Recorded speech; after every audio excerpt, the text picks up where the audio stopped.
Well, joining us now from Ramallah in the West Bank is Bushra Khalidi, the Palestinian policy lead with Oxfam. Ms. Khalidi, thank you for being with us this evening. Thank you for having me.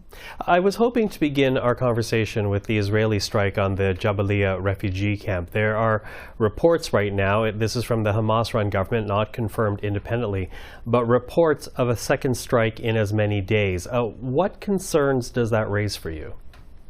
I mean, I'd like to just say that saying the Hamas-run government just undermines the sheer number of Palestinians killed in the last 4 weeks. Never have actually any institution undermined the Ministry of Health's numbers in the previous escalations on Gaza, including the U.S. State Department. So I just would like to say that they're pretty, I'm very sure that they're very close to what they're saying, and it's very likely that actually it's more than what is stated, because there are so many bodies that are stuck under the rubble and also have been, sorry for my descriptive language, but really blown up to pieces. I have been told by my colleagues and my family that are in Gaza that they see dismembered parts of bodies around. 50% almost of Gaza has been destroyed. So I wouldn't really undermine those numbers. There's almost 3,500 children reported killed, maybe another 1,500 stuck under the rubble. This is more than any number of children killed in global conflicts in the last 3 years, in 4 weeks. So I appreciate you starting the conversation about that, but I think it's very important to contextualize, and we have never had a problem with the verification of numbers. And this is also, by the way, because we cannot access the Gaza Strip as humanitarian workers and do those verifications. The United Nations has not been allowed to enter the Gaza Strip by the State of Israel. So, you know, had we also been able to go in, we would have been able to verify those numbers. Except that, and I understand what you're saying, and I understand this is a sensitive issue, but my point in saying that was that we have not been able to confirm this report of a second attack. I actually did not mention any numbers whatsoever. I'm asking you, if there was a second strike in as many days, what concerns does that raise for you? I mean, Jabalia is one of the most densely populated refugee camp in one of the most densely populated areas in the world. So it is overcrowded in Jabalia. A lot of people weren't able to leave. My family actually left to the south and then had to come back home because where they were had been around there had been airstrikes. So they're now back in Gaza City, and a lot of people have had to do that. A lot of people also are elderly, you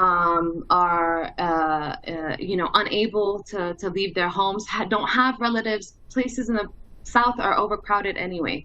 So the situation is that we still have 500,000 people in the north, and there are, you know, the ground invasion has started, and airstrikes are near constant. So the damage to civilian infrastructure and civilian lives is of epic proportions, really.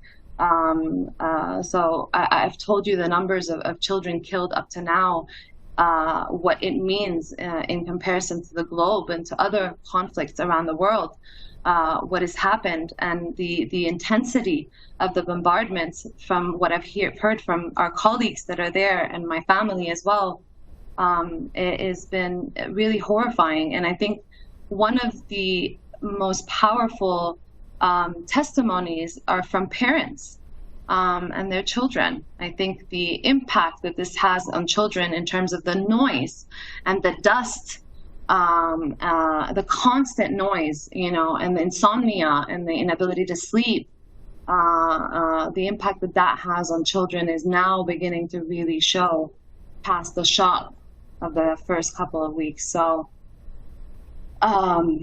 it is really tragic what's happened. And I appreciate that your organization has been calling for a ceasefire like many other humanitarian groups. What would you like to see from the international community right now? We need humanitarian aid and a ceasefire. We need an immediate ceasefire. We needed a ceasefire yesterday. We can't deliver aid without a ceasefire. How are we supposed to reach the north from Rafah with trucks without a ceasefire while, where there might be bombardments?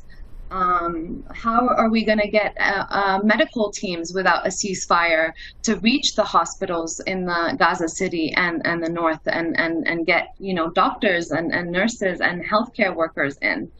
So the logistical challenge of delivering aid without a ceasefire is nearly impossible.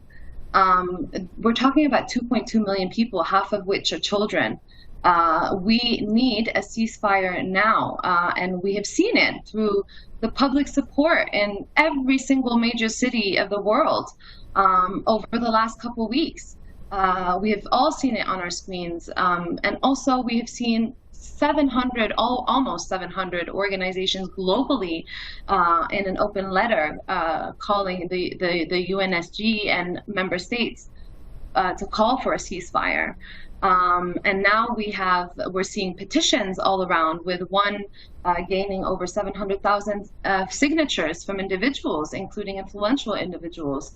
I mean, the world is speaking very loud, and they are speaking to their elected officials, and their elected officials are representatives of their constituents. So I expect that they hear that call and that they act immediately, so that we can bring that aid in and that fuel in and that water in that is so needed, because people don't have water. They don't have clean water. They're drinking salty water, and they're all sick, and they all have, they're having digestion issues. The kids are sick. I mean, this is in my family at least.